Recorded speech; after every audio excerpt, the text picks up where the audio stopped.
नमस्कार दोस्तों, मैं हूं आपका दोस्त अंकित और अपने इस चैनल पे आप सभी का एक बार फिर से स्वागत करता हूं। दोस्तों, आज जैसा कि आप लोगों ने रिक्वेस्ट किया था, तो यहाँ पे मैं सॉफ्ट पेस्टल वाली जो ड्राइंग जो आप लोगों ने काफ़ी पसंद की है, उसको यहाँ पे कोशिश करूँगा एक ट्यूटोरियल जैसा समझाने की। ठीक है, बहुत लंबा नहीं होगा लेकिन डिटेल में होगा, आपको सब कुछ समझ आएगा। तो सबसे पहले मैंने शुरुआत की है एक डार्क वैल्यू के साथ। आउटलाइंस का ट्यूटोरियल नहीं है, ये कलरिंग ट्यूटोरियल है। तो हम कलर पे बात करेंगे। तो ये सॉफ्ट पेस्टल्स हैं। पेपर जो है वो सैंडेड पेपर है, सैंडेड पेपर, ठीक है। और ये क्लैरिफॉन्टेन कंपनी का है, पेस्टल मैट पेपर है। कोई भी सैंडेड पेपर आप यूज़ कर सकते हो, या कोई रफ़ पेपर जो अच्छा रफ़ हो, अच्छा खासा रफ़ हो, ठीक है। तो वैसा पेपर आपको यूज़ करना है और सॉफ्ट पेस्टल ब्लॉक्स के फॉर्म में यूज़ करना पहले। उसके बाद कलर्ड पेंसिल या फिर पेस्टल पेंसिल्स ज़्यादा बेहतर रिजल्ट देंगी, वो यूज़ करना। तो अभी मैं देखो डार्क लेयर्स यूज़ कर रहा हूँ, डार्क ब्राउन, बर्न अम्बर, ठीक है, टेराकोटा, इस टाइप के कलर्स को पहले मैंने यूज़ किया है। तो इस वाले ट्यूटोरियल में आप मोस्टली ये समझ पाओगे कि कैसे वैल्यूज़ को ले ओवर करते हैं और कैसे स्मजिंग किया जाता है। इतना स्मूथ स्मजिंग फाइनल रिजल्ट ऐसे आया कैसे, वो मेहनत आपको यहाँ नज़र आएगी। तो सबसे पहले जब भी आप सॉफ्ट पेस्टल ड्राइंग करो, बिना सोचे समझे डार्क टोन्स, डार्क वैल्यूज़ को सबसे पहले ऑप्ट कर लो। क्योंकि सॉफ्ट पेस्टल की एक खास बात है, डार्क वैल्यूज़ पे लाइट वैल्यूज़ चढ़ जाती हैं, जो कि और किसी कलर्ड मीडियम में बहुत मुश्किल होता है, जैसे कलर्ड पेंसिल वगैरह में। अब मैं ब्लैक भी यूज़ कर रहा हूँ आइज़ के अंदर, तो ब्लैक भी आप यूज़ करो।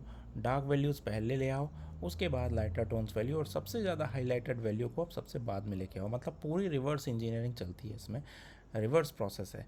तो अब देखो, अब और ज़्यादा वेराइटी के कलर्स को यूज़ करना है, क्योंकि हमें कलरफुल कृष्ण भगवान का पोर्ट्रेट बनाना है जिसमें बहुत सारे कलर्स हों।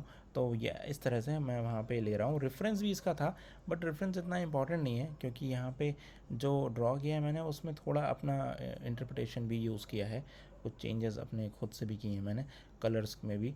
तो अब इस तरह से देखो, लाइटर टोन्स को भी यूज़ कर रहा हूँ, और जिस तरीके के कलर्स आपके पास जितने ऑप्शंस हों, सारे के सारे एक्सप्लोर करने की कोशिश करो। और अगर आपको मेरे से इसी तरह से आर्ट सीखनी है, डिटेल में सीखनी है, बहुत ज़्यादा गहराई में, तो आप मेरी स्किल शेयर क्लास को जरूर ज्वाइन करो। नीचे डिस्क्रिप्शन बॉक्स में उसका लिंक है। हाल ही में एक शेडिंग पे बहुत अच्छी क्लास मैंने डाली है, सॉफ्ट पेस्टल की भी एक क्लास बहुत अच्छी वहाँ पड़ी हुई है, तो आप देख सकते हो। अब आ जाते हैं क्लास में वापस। जितने ज़्यादा, अच्छा, सैंडेड पेपर की खास बात है, जितने ज़्यादा आप लेयर्स चढ़ाओगे उतना ही बेहतर रिजल्ट आएगा। और ये पेपर ऐसा होता है दोस्तों कि इसमें आप बहुत बढ़िया से, आप 6-7 लेयर अलाउ करता है अपने ऊपर।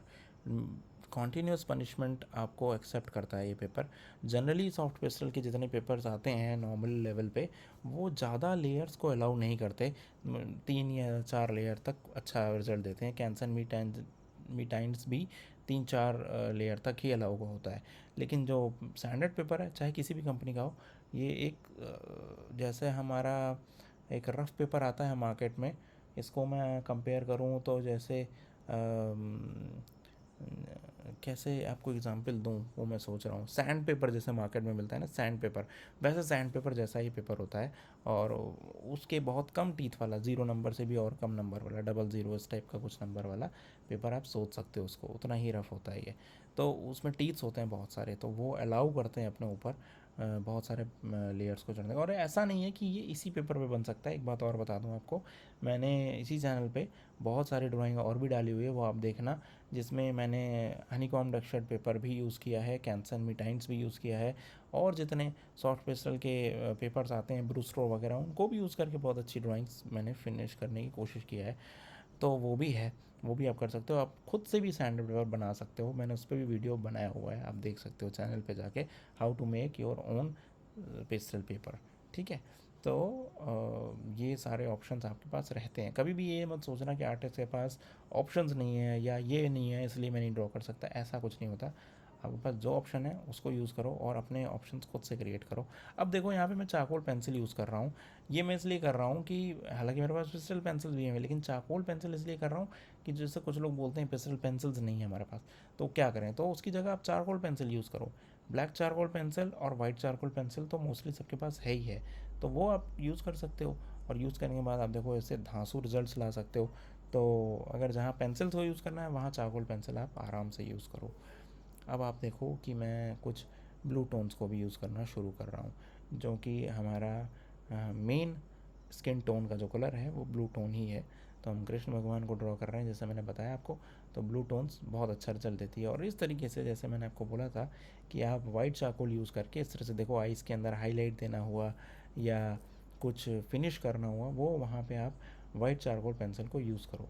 सिमिलरली इसी तरह से अब दूसरी आई को भी मैंने यहाँ पे डिटेल में ड्रॉ करना शुरू कर दिया है। वही तरीका यूज़ करेंगे, डार्क वैल्यूज़ एंड देन फिर लाइटर वैल्यूज़, और इसी तरीके से करते हुए उसको थोड़ा आगे बढ़ाते हैं। और अब बात करते हैं स्किन टोन्स की, क्योंकि वो फिनिशिंग तो वैसी होगी जैसे दूसरी आई में थी। तो स्किन टोन में क्या करना है, ब्लू टोन जैसे आपने ऑप्ट कर लिया, अब यहाँ हाईलाइट की थोड़ी बात करते हैं। तो हाईलाइट में क्या है, जहाँ मुझे पता है यहाँ पे आप ज़्यादा फंस जाओगे, तो हाईलाइट में जैसे मैं अब इस पर वाइट ऑप्ट कर रहा हूँ, देखो मैंने डार्क टोन्स ऑप्ट कर लिया, अब मैं वाइट को यूज़ किया। जैसे ही मैंने वाइट को यूज़ किया आप देखोगे इसमें धब्बे नज़र आने लगेंगे, ये इंपॉर्टेंट था इसलिए मैंने थोड़ा स्किप करके आगे बढ़ाया है।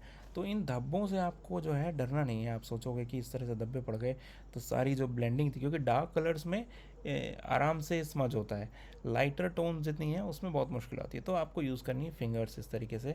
और यहाँ देखो मैं बहुत हल्के जेंटली उसको स्मच कर रहा हूँ, सर्कुलिज्म यूज़ कर रहा हूँ, थोड़े थोड़े सर्किल्स छोटे छोटे फॉर्म में बनाते हुए। देखो जैसे यहाँ पे देख रहे हो, इस तरह से करते हुए उसको बहुत हल्के हल्के स्मच करने की कोशिश कर रहा हूँ। प्रेशर भी दे रहा हूँ, ऐसी बात नहीं है कि प्रेशर नहीं दे रहा हूँ, बट लेयर्स इतनी ज़्यादा चढ़ जाती हैं डार्क टोन से लाइट टोन आते आते कि वो आराम से अपने ऊपर ले डाउन होने देता है। और इस तरह से देखो आप फिनिश्ड हमें मिल जाता है, जैसे ये वाली आई देख रहे हो आप, इस तरह से काफ़ी फिनिश्ड वैल्यूज़ मिल जाती हैं। अभी इसमें और भी लेयर चढ़ेंगी, यहीं तक खेल ख़त्म नहीं होता है, बहुत सारी लेयर्स अभी और भी हम इसमें चढ़ाएंगे। वो कैसे करेंगे वो भी डिस्कशन करेंगे, क्योंकि वो अभी फ़िलहाल हम नोज़ पे फोकस कर रहे हैं। एक बार नोज़ को भी थोड़ा सा ड्रॉ करते हैं, फिर हम फर्दर चलेंगे, क्योंकि ये बहुत लेंथी प्रोसेस है, इसलिए वैल्यूज़ में आगे बढ़ते चलो और पीछे वाली डिटेल्स को फिर बाद में फिनिश करने की कोशिश करिएगा।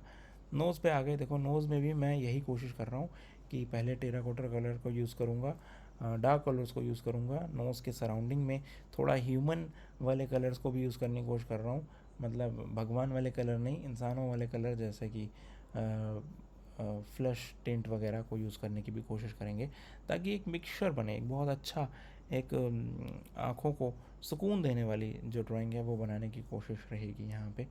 और नोज़ के अंदर देखो नॉस्ट्रेल में ब्लैक यूज़ करना है तो चारकोल पेंसिल यूज़ कर लिया वहाँ पे, और इस तरीके से नोज़ को भी हम धीरे धीरे आगे बढ़ते हुए फिनिश करने के लिए आगे चल रहे हैं। अब यहाँ पे देखो फ्लैश टिंट यूज़ कर रहा हूँ, और मैं बहुत ज़्यादा एक्सप्लेन करने की कोशिश कर रहा हूँ आपको, ताकि मुझे पता है क्योंकि मेरी जो ऑडियंस है, जो आप लोग हो, वो अगर टोटली बिगनर भी हो तो भी आप एक एक स्टेप्स को समझ पाओ।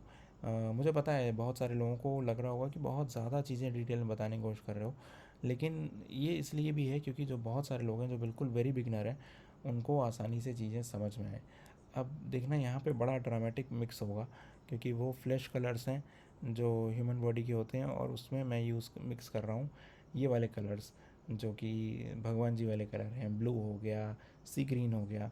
तो कैसे मिक्स हो रहे हैं वो आप थोड़ा ध्यान से देखो।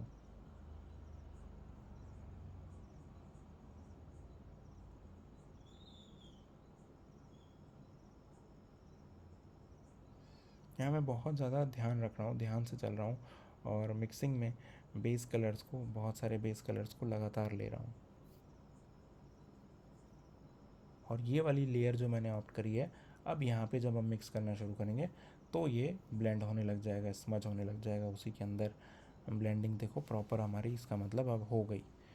तो ये इम्पॉर्टेंट है, इनिशियल लेयर्स में आपको नहीं समझ में आएगा, फिर धीरे धीरे उसमें आगे बढ़ने की कोशिश कीजिएगा। और इस तरह से एक तरफ डार्क टोन्स को दे रहा हूँ, दूसरी तरफ लाइटर टोन्स को दे रहा हूँ।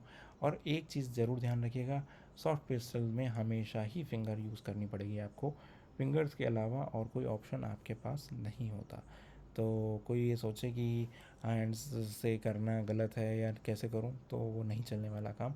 और नेक्स्ट ट्यूटोरियल में हम समझेंगे नोज़ की डिटेल फिनिशिंग, और जो बाकी एरिया है नीचे जो भी बचा हुआ है, लिप्स वगैरह बहुत इंपॉर्टेंट है, उसके बारे में बात करेंगे।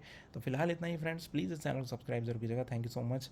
जो भी इसके क्वेश्चन है वो नीचे कमेंट बॉक्स में पूछ सकते हो। Love you all friends, thank you so much. Next tutorials का ज़रूर देखिएगा। तो आप सभी लोगों को जय श्री कृष्ण।